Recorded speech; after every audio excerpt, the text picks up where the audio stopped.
Kemudian yang kedua, ada air mata yang dimubahkan oleh Allah. Artinya yang pertama air mata yang dicintai oleh Allah. Ada air mata yang kedua, air mata yang dimubahkan oleh Allah Subhanahu wa taala. Air yang dimubahkan itu apa? Yaitu adalah air mata kesedihan ketika kita ditinggalkan orang yang kita cintai ataupun ketika kita mendapatkan guncangan kematian. Maka itu air mata yang dimubahkan, dibolehkan oleh Allah. Sebagaimana Rasulullah Shallallahu Alaihi Wasallam ketika meninggalnya Ibrahim, maka meneteskan air mata sampai kemudian Abdurrahman bin Auf yang ada di sampingnya berkata, "Ma hadhihi dumu' ya Rasulullah." Kemudian Rasulullah menjawab, "Innal uyuna tadma' wal quluba tahzan wa la narda illa bi qada'i rabbina." Sesungguhnya air mata ini punya hak untuk meneteskan. Hati boleh punya hak untuk terjatuh dalam kesedihannya, tetapi kami tetap ridho dengan keputusan Allah. Air mata yang semacam ini boleh. Air mata semacam ini boleh. Tanda air mata yang jatuh karena mengingat memori-memori indah dengan orang yang kita cintai, bapak dan ibu kita menetes, nggak apa-apa, itu nggak dilarang. Banyak orang yang suka berkata gini, jangan nangis, itu dosa. Apalagi kalau sampai netes ke kain kafan. Maka sesungguhnya tidak ada semacam itu. Air mata selama tidak disertai dengan hujatan dan celaan kepada takdir, air mata yang sesungguhnya air mata yang semacam ini diperbolehkan. Dan ini merupakan bagian dari fitrah kehidupan manusia. Yaitu mendapati kesedihan maka menetes air matanya. Terasa sesak dadanya, mencucur air matanya. Boleh. Tidak usah ditahan. Karena sesungguhnya air mata itu merupakan ekspresi untuk meringankan hati ketika kita mengeluarkannya. Dan ini diperbolehkan. Ini sesuatu yang tidak menjadi masalah. Dan perkataan Rasulullah Shallallahu Alaihi Wasallam ketika semacam ini luar biasa indah. Mata punya hak meneteskan airnya, hati punya hak tergerus di dalam sedihnya, tetapi kami tetap ridho kepada keputusan Allah. Yang terpenting itu pada akhirnya. Hati dan jiwa kami tetap ridho kepada keputusan Allah. Nah, disinilah akhirnya kita mendapati dan disinilah pula kita menjumpai air mata semacam ini boleh. Ustadz, saya sudah 5 tahun ditinggalkan ibu saya, 6 tahun, 10 tahun. Saya masih terkadang nangis. Boleh atau tidak boleh? Bolehlah, silahkan nangis. Selama perkataan Nabi yang terakhir tadi harus kita pegang. Tetapi jiwa kami tetap ridho kepada keputusan Allah. Nah sekarang kalau kemudian saya ditinggalkan oleh orang yang kita cintai, Ustadz, lalu saya ingin sekali untuk kemudian menenangkan hati kami. Maka apa yang kemudian harus kita pahami untuk menenangkan hati kita ketika kita ditinggalkan orang yang kita cintai supaya tangisan kita tidak sampai jatuh kepada niyahah. Niyahah itu meratapi takdir. Jadi ada perbedaan tipis antara tangisan dengan niyahah. Niyahah itu ratapan. Kalau buka itu tangisan. Maka kalau kemudian kita ditinggalkan sama orang yang kita cintai, supaya tangisan kita tidak terperosok kepada ratapan yang dibenci dan termasuk dosa besar, itu apa Ustadz? Ada 3 yang harus dihadirkan kalau tiba-tiba satu waktu antum akan ditinggalkan oleh orang yang antum cintai, terutama orang tua. Apa itu? 3. 1.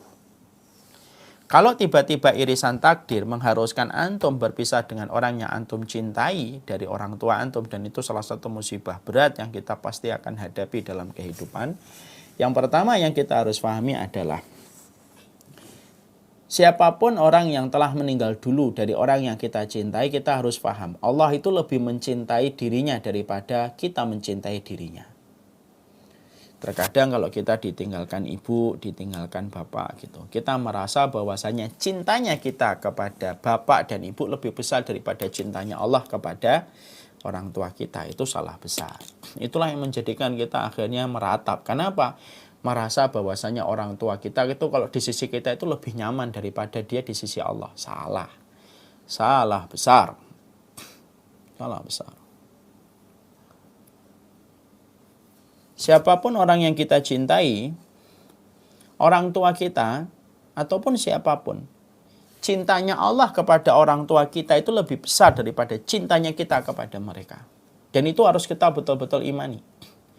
Kalau kemudian kita yakin bahwasanya Allah lebih mencintai orang tua kita, lebih daripada kita mencintai mereka, maka kita akan terkurang banyak beban di dalam hati kita karena kita tahu bahwasanya Allah kembali kepada zat yang sangat mencintai dan merahmatinya.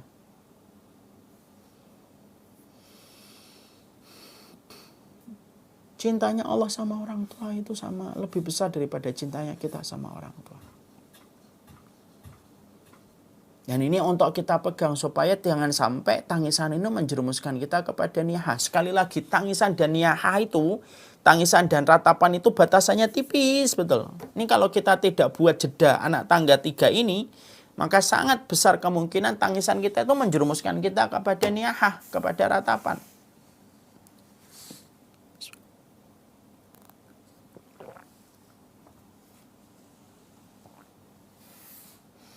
Nah, ini yang pertama. Yang kedua, kematian bukanlah perpisahan. Jadi kalau kita ditinggalkan sama orang tua, kematian itu bukan perpisahan, tapi jam keberangkatan yang berbeda. Ibaratnya bapak saya meninggal Ramadan tahun lalu. Ibaratnya beliau berangkat lebih pagi, saya berangkatnya lebih siang.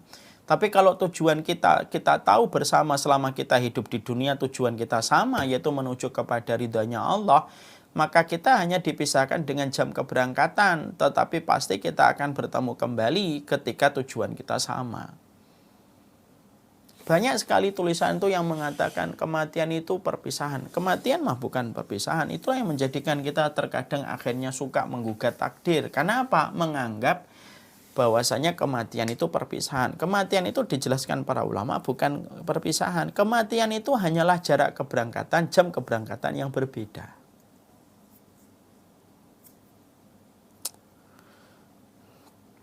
Ibu kita ngambil jam lebih pagi, kita ngambil jam lebih siang itu. Tapi kalau tujuannya sama-sama ke Jakarta, bukankah kita ketemu di Jakarta? Yang ketiga, Allah itu tidak pernah salah memilih waktu. Allah itu tidak pernah salah memilih waktu. Kita pingin gitu, orang tua kita itu meninggalnya buat tahun depan gitu, bukan tahun ini. Kita kan sering salah ngitung sesuatu. Allah kan tidak pernah salah memilih waktu. Dan berulang-ulang sering saya sampaikan, musim durian aja tidak pernah tabrakan dengan musim mangga. Musim mangga tidak pernah tabrakan dengan musim rambutan. Semua muncul pada musim yang telah ditentukan oleh Allah. Sama, kematian itu tidak pernah salah. Dan Allah sebelum memilihkan kematian bagi orang yang kita cintai itu, pasti Allah itu kemudian sudah mengatur yang terbaik kepada orang yang akan ditinggalkan. Itu sudah caranya Allah.